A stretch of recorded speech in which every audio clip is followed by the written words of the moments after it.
皆さんごきげんよう、上川薫です。今回取り上げる話題はウクライナ情勢。地上波のニュース報道では、ウクライナ情勢についての細かなニュースは伝えてくれないようになってしまいました。このチャンネルではそうした報じられていない様々な話題について取り上げていくので、ぜひともチャンネル登録して情報の更新に役立てていってください。それでは早速前回の続きからニュースを紹介していきます。現在ウクライナはロシアの国家財政を支えている天然資源に対する攻撃を行っています。石油や天然ガスの国外への輸出、そして国内の流通について打撃を与えることによって収入を減らし、そして経済に対する打撃を与えようとしているのです。そうした状況の中にあって、ロシアにとって非常に重要な同盟国であるベラルーシから燃料を満載した鉄道列車がやってきました。この鉄道で運ばれてくる燃料がトラックと衝突し、大火災が発生しました。前回ではこの話題について取り上げましたが、この時点では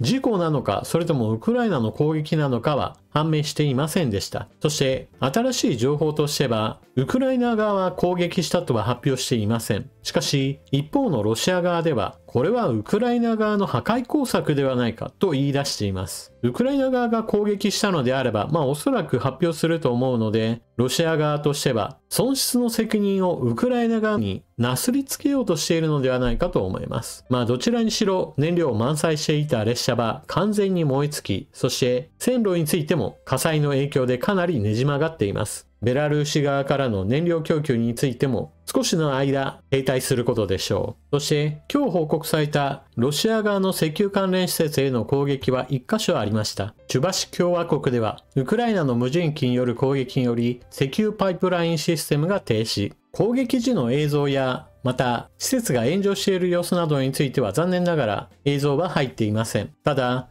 現地の知事による報告によると、ウクライナのドローンがチュバシ共和国の石油ポンプ場を攻撃したと州知事が発表しています。攻撃されたのはティンゴバトバポンプ場。このポンプ場は石油パイプラインの一部となっています。このポンプ場には6基の貯蔵タンクがあり、総容量は12万立方メートル。襲撃の結果、施設の操業は停止され、被害状況は軽微であったと州知事は主張しています。州知事は被害は少なかったとは言っていますが、施設の操業それ自体が停止しているため、何らかの被害があったことは間違いないでしょう。ウクライナが継続的に関連施設に対する攻撃を行っていることが確認できるだけでも、ロシア側に対する継続的な圧力となっています。一方で、石油関連施設への攻撃は生成能力の減少を招いています。そのため、ガソリンスタンドに配給される燃料が不足していることから、各地において燃料を求める人たちの車の列が発生しています。ただし、ロシア側の報道においては、ガソリンスタンドの燃料不足については、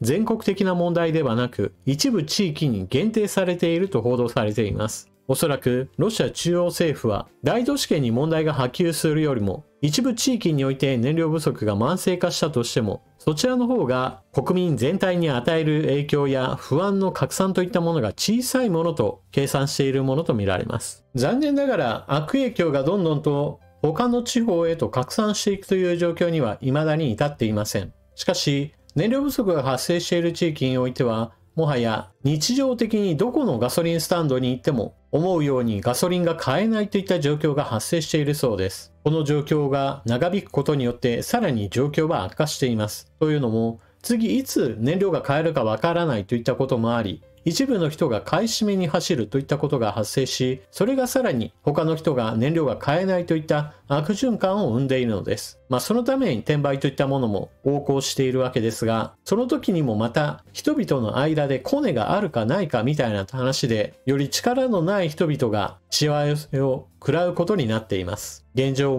最も扱いが悪いのは、ロシア軍が占領しているウクライナの地域と、さらにロシア南部におけるいわゆる中央政府から見た場合の地方です。これら地域に住んでいる人たちがいくら不満を言っても、なかなかそれが中央政府に届かないといった構図になっているようです。そして残念ながらこのようなロシア中央政府のやり方は、プロパガンダとしてはうまく機能しているようです。というのも、ロシアに住んでいる YouTuber やもしくは YouTube じゃなくても動画投稿サイトに動画を投稿する人たちの間では、燃料不足なんて全く起こっていない、私たちの生活は何ら悪影響を受けていないという情報発信が現在でもなお継続的に行われています。このチャンネルの動画で何度も言っていますが、燃料不足が起こっている地域と起こっていない地域があります。人口が多く集まっている都市圏においては、中央政府は気を使っています。そのために情報発信をしているような人たちが集まっている地域においては、現在でもなお悪影響はなかなか見えないようになっているわけです。続いて、ウクライナからアメリカに対する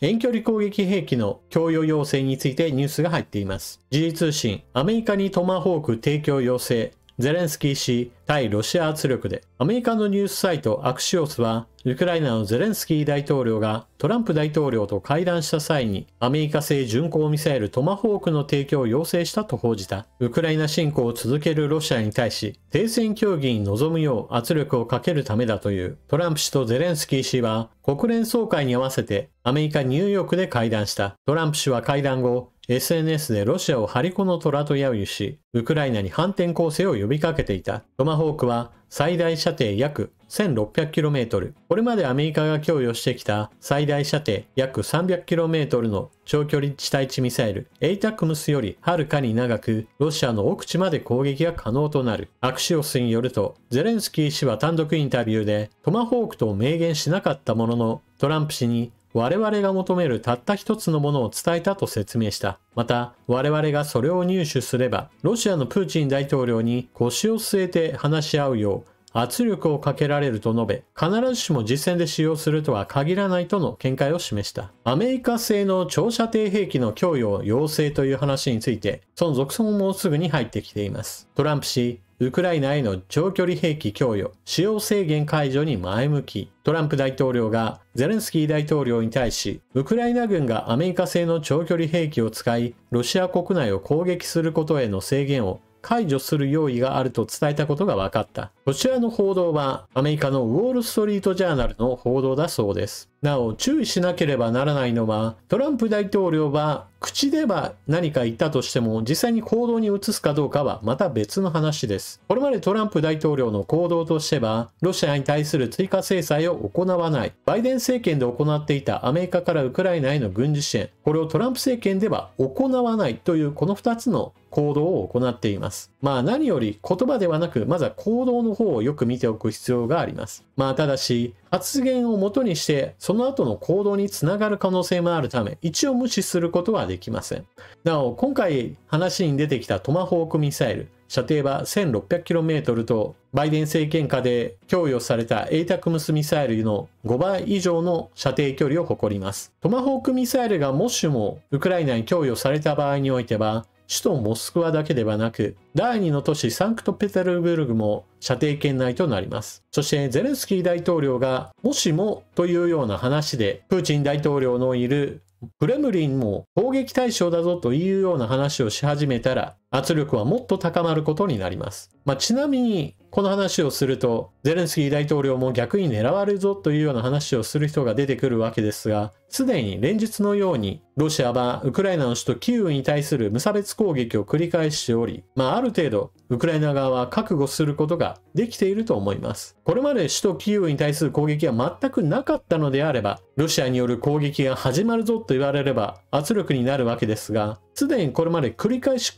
首都に対する攻撃を受けてきたウクライナにとってみれば、ロシア側がウクライナの首都を狙うぞと言い出しても、いやもうこれまで今まで散々やってきただろうというふうに言い返すことができるわけです。ちなみに巡航ミサイルトマホークは従来の形としては軍艦が搭載し、そして船から発射するものです。ですから、ウクライナに供与する場合であれば、船から打ち出すというのでは、それはさすがに搭載艦がないので、現実的ではありません。そこで、巡航ミサイルトマホークを地上から打ち出すための兵器があります。それが、新開発の中距離ミサイルシステムです。この関連ニュースも見ておきましょう。NHK の報道。米軍新開発の中距離ミサイルシステムを日本に初展開。アメリカ軍は新たに開発した地上発射型の中距離ミサイルシステムを日本に初めて展開させ、日本から中国にも届くミサイルの能力を示すことで抑止力を強化する狙いがあるとみられます。アメリカ軍が新たに開発したのは地上発射型の中距離ミサイルシステムタイフォンで、アメリカ軍岩国基地でメディアに公開されました。タイフォンは巡航ミサイルトマホークを発射でき、射程 1600km のタイプであれば、岩国基地から東シナ海、そして中国の一部に届く能力があります。先ほども述べたように、トマホークミサイルは従来の使い方としては、艦船に搭載しそこから発射するものです。しかし、ウクライナに供与するのであれば、トマホークミサイルそのままを渡すのではなく、発射システムそのものを渡すということを考えれば、このタイフォンミサイルという形で供与することが考えられます。ここでは供与という言葉を使いましたが、トランプ大統領は実際には販売をしますよという方向に話を持っていくでしょう。トランプ大統領はバイデン大統領が無償供与したというのはアメリカの国益を損ねる行為だとして非難していますから、基本的にはアメリカ製の兵器を販売するなら考えようという考えを示しています。この場合もウクライナ自体でお金を払うのは厳しいでしょうから、ロシアの凍結資産から生まれてくる利子配当収入をもとにして返済計画を立てるか、もしくはヨーロッパの国々のウクライナに対する兵器供与の資金といったものをあてがうといったようなことを考えるべきでしょう。どちらにしてもトランプ大統領としてはそこまで踏み込むことができるか、私はかなり疑問に思っているので、この話が実現するためにはウクライナがもっともっとロシア領内に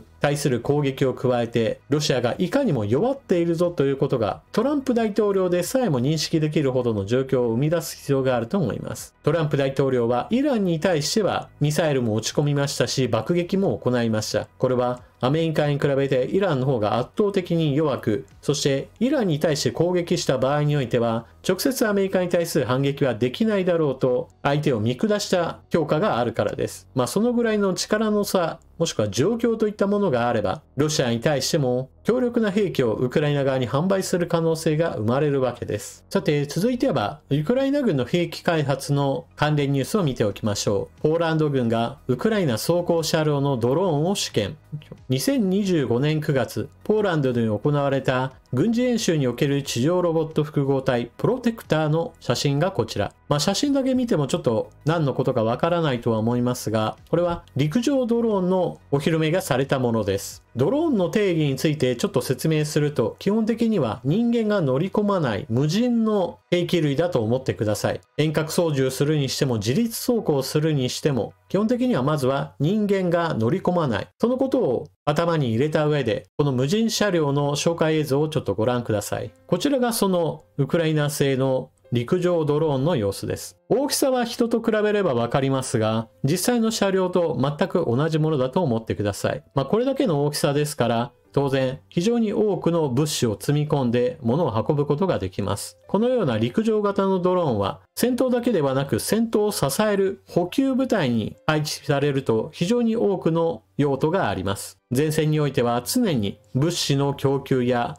もしくは負傷した兵士の後方地への輸送任務など非常に様々なところで物や人を運ばなければなりません。その時に人が乗り込んでいる車両だとロシア軍に攻撃された時に人命の損失が発生します。しかし人の乗り込んでいないこうした陸上型のドローンを使えば、たとえ攻撃を受けたとしても人の命が失われることがありません。無人兵器の活躍する部隊というのは攻撃用の大中小のドローンだけではなく、このように戦争全般を支えるための車両類などにも用途が広がっているのです。さて、私自身はこうしたウクライナが必要とする兵器類の開発に全力を投じていることから、ウクライナとの協力関係を深めるべきだというような持論を持っています。では実際日本政府はどのように動いているか、関連ニュースを見ておきましょう。読売新聞、ウクライナ支援ドローン連合に参加検討。中谷防衛省、殺傷能力ない警戒監視用の提供を想定。中谷防衛省は記者会見で、ウクライナを無人機分野で支援する有志国の枠組み、ドローン連合への参加を検討していると明らかにした。殺傷能力のない警戒監視用のドローンの提供を想定している。ドローン連合はラトビアとイギリスが主導し、ドイツやフランス、オーストラリアなど20カ国が参加。ウクライナへのドローン提供や供給網の確保、開発に関する資金援助を行っている。今月、日本とラトビアの外相会談でラトビアから参加を打診された。参加について中谷氏は、ウクライナを可能な限り支援する基本方針のもと、検討していきたいと語った。日本は防衛装備移転3原則の運用指針に基づき、殺傷能力のない中古ドローンを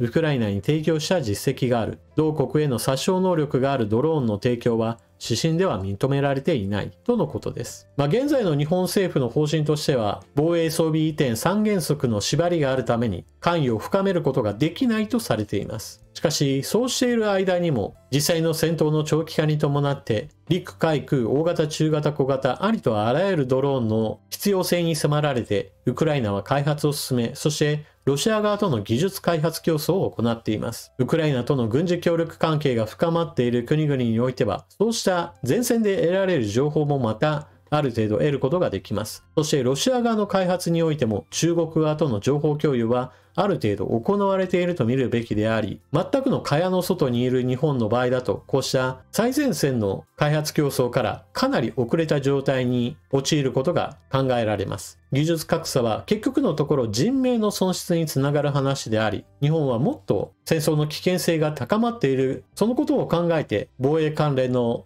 方針は転換していくべきでしょう。というわけで今回の動画はここまで。最後までご視聴いただきありがとうございました。このチャンネルでは様々な情報発信や私の意見を皆さんにお届けしています。私の活動を応援してもいいよというような方は、スーパーチャットやメンバーシップへの加入などもぜひともよろしくお願いします。それでは次の動画でまたお目にかかりましょう。またね。